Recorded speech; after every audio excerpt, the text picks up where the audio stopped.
Hello and welcome to Did You Know Gaming Extra.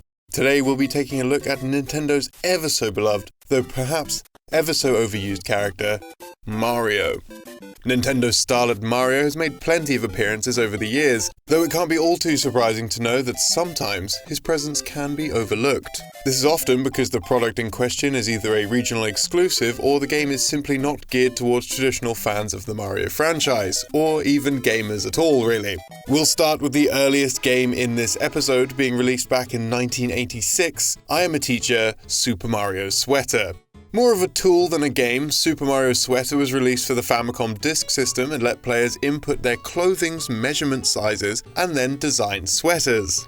The game was developed by Nintendo but was published by Royal Kogyo, a Japanese appliance company that specialized in the manufacturing of sewing machines. The company realized that they'd make a good profit if they could program a sweater designing application, with the final product being sold for 2,900 yen, roughly $25. The project was also a way for Royal to make more profit through direct orders, as designs could be sent to the company so that the player could actually wear their own custom-created sweaters. Some years later, in 2001, believe it or not, another game was made for this reason as well. This was Mario Family for the Game Boy Color, developed by Natsume and published by Jaguar. The game was compatible with the Jaguar JN100 or 200 sewing machine, a machine that could be directly linked to the Game Boy Color.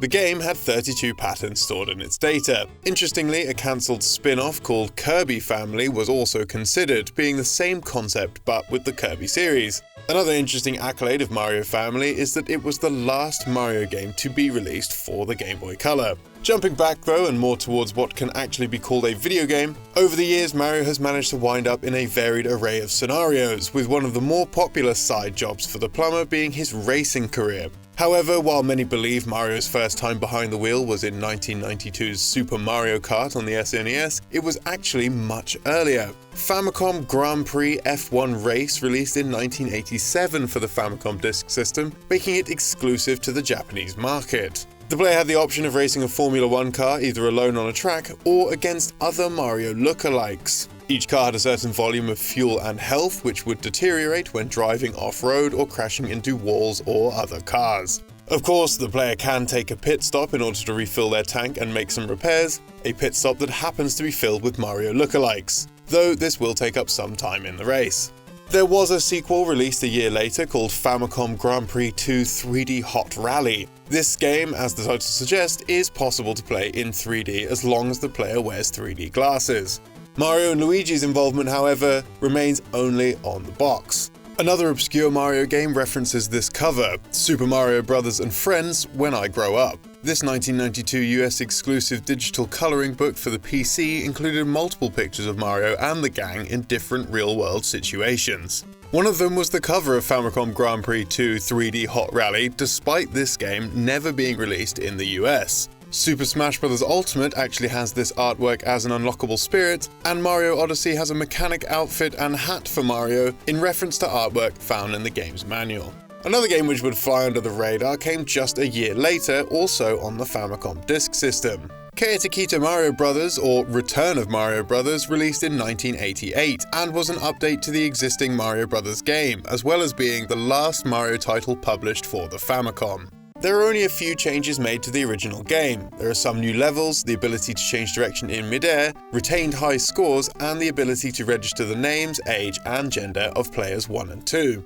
A new mode was also introduced called Nagatanian World, which would give the player the chance to continue the game after losing all of their lives, but would ask them to win a spin on a slot machine minigame to do so. This can only be performed once per game and offers 4, 2, or just 1 additional life after a game over. Also in this mode, the player can get promotional codes after attaining scores over a certain value. After 100,000 points, a code is given which can be mailed to Nintendo for a chance to win a set of Mario playing cards. After 200,000 points, participants were in for a chance to win a copy of Super Mario Bros. 3, which had released just 1 month prior to Kayatakita Mario Bros. Win or lose, the entrants would receive a free Mario keyring, with the promotion running from November 1988 to May 1989. An interesting and somewhat unique addition to Kayatakita Mario Bros. Was the inclusion of advertising. These ads would appear during level transitions, advertising various Mario titles such as Mario Bros. 3, but also, strangely, Japanese food company Nagatanyan, who sponsored the game's production. The Teleview, a Japanese exclusive add-on for the SNES which we brought up multiple times before on this channel, also had several Mario titles. The system would connect to the internet and could be used to download unique games or games with special conditions, altered from standard retail titles. One of these games is called Undake 30 Same Game, though it was also made available in cartridge format for a limited run in 1995. Developed by Hudson Soft, the game is effectively just a rebranding on the classic solitaire card game Monte Carlo, whereby selecting two icons of the same type next to each other will remove both icons from the screen. Considering the game's simplicity, it shouldn't be surprising that it was distributed as a downloadable title via the Teleview. This edition was broadcast every Monday at 5:30 p.m, and as with many Teleview games, it was accompanied by a radio show. This particular show starred Sagiuma Kazuko, the voice of Bomberman. The show aired from April 1995 for about a year. In a similar situation, Wario's Woods had a curious Japanese exclusive version. While the game received a physical release, a special edition was made exclusively for distribution through the Teleview. In 1997, Nintendo published Wario's Woods Bakusho version, a game that saw a decent share of contention.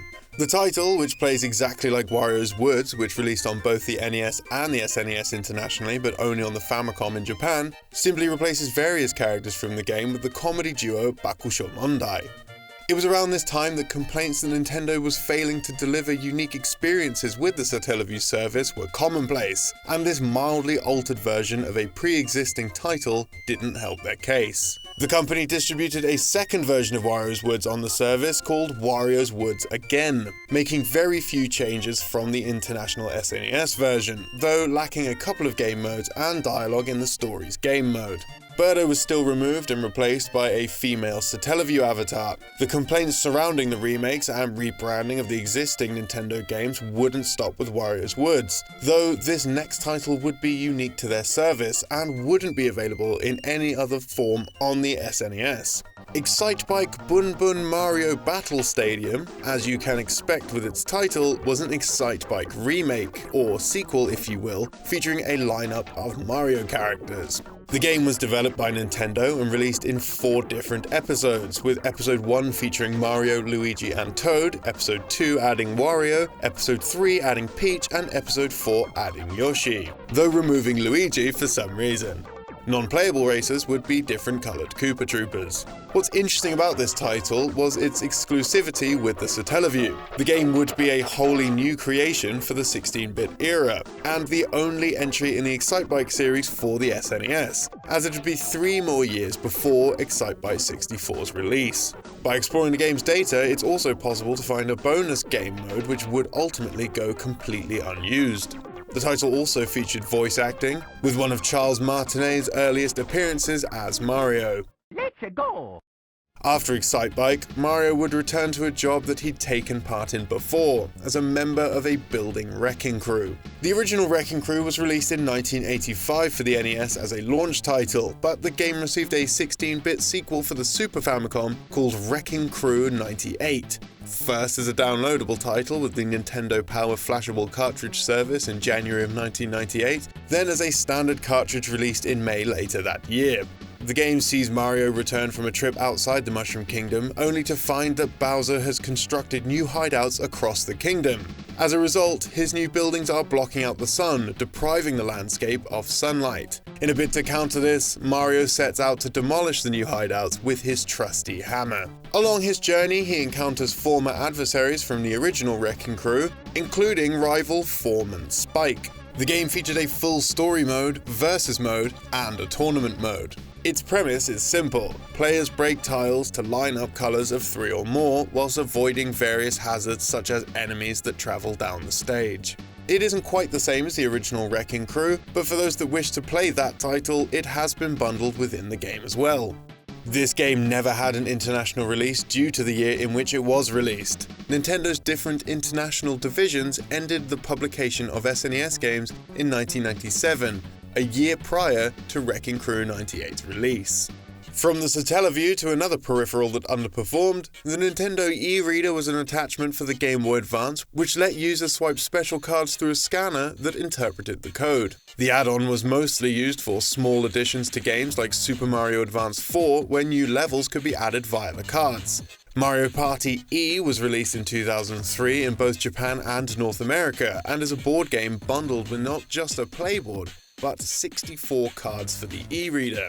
Effectively, this was a tabletop game which used the GBA to further extend the possible gameplay options of the board. Each player is given 5 cards and on their turn draws a card from a deck pile. The player can then play a card or discard a card. The overall goal is to place the 3 superstar items, Mario's hat, clothes and shoes, into the player's in-play area, and then play the superstar card. Cards give a variety of instructions with 11 mini-game cards which can be played. Cards have an associated coin cost, which means the player must have the correct number of coins in play to use them. The game is quite simple, but if you'd like to see the game in action, YouTubers Fossil Arcade have a playthrough video in which they demonstrate the game quite succinctly. Check the link in the description below. And from a physical tabletop game to a virtual one. Yakuman DS was developed by Nintendo and their close partners Intelligent Systems, famed for their work on the likes of WarioWare, Fire Emblem and Paper Mario. The game was released in spring 2005 exclusively in Japan and is, loosely speaking, a sequel to the original Yakuman released on the Game Boy nearly 2 decades earlier.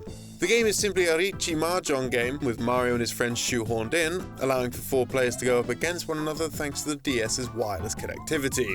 Despite being a regional exclusive, the game proved to be popular enough to earn a re-release a year later, this time taking advantage of the DS's Wi-Fi capabilities, allowing players to compete online.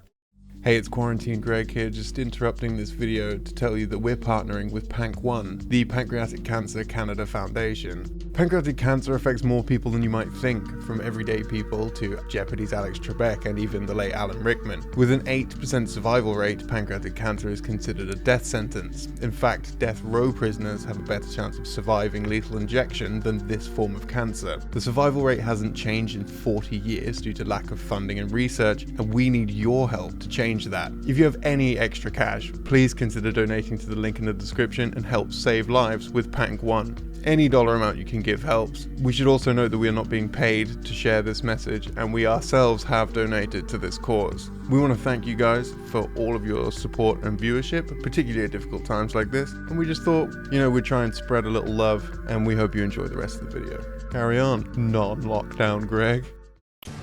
And now it's time for this episode's random piece of trivia. Today we're going to be talking about Avalanche Studios' action-adventure Just Cause. If the player travels to the west of the Maria Dolorosa military camp, in the jungle they can find what appears to be a Mayan temple. This mysterious area is the only place in the game that features hostile civilians. These civilians have their own full set of unique voice lines for the encounter. Bizarrely, however, there seems to be no collision data for the main structure itself. Did you also know that Sega once pitched a Metroid game to Nintendo for the GameCube? For more facts, check out our video on GameCube Facts. That's it. Thanks for watching, I hope you enjoyed this video. What are some more obscure Mario games? I'm sure there are many more out there. Have a great time, everyone. Stay safe out there. Stay safe, people are acting crazy.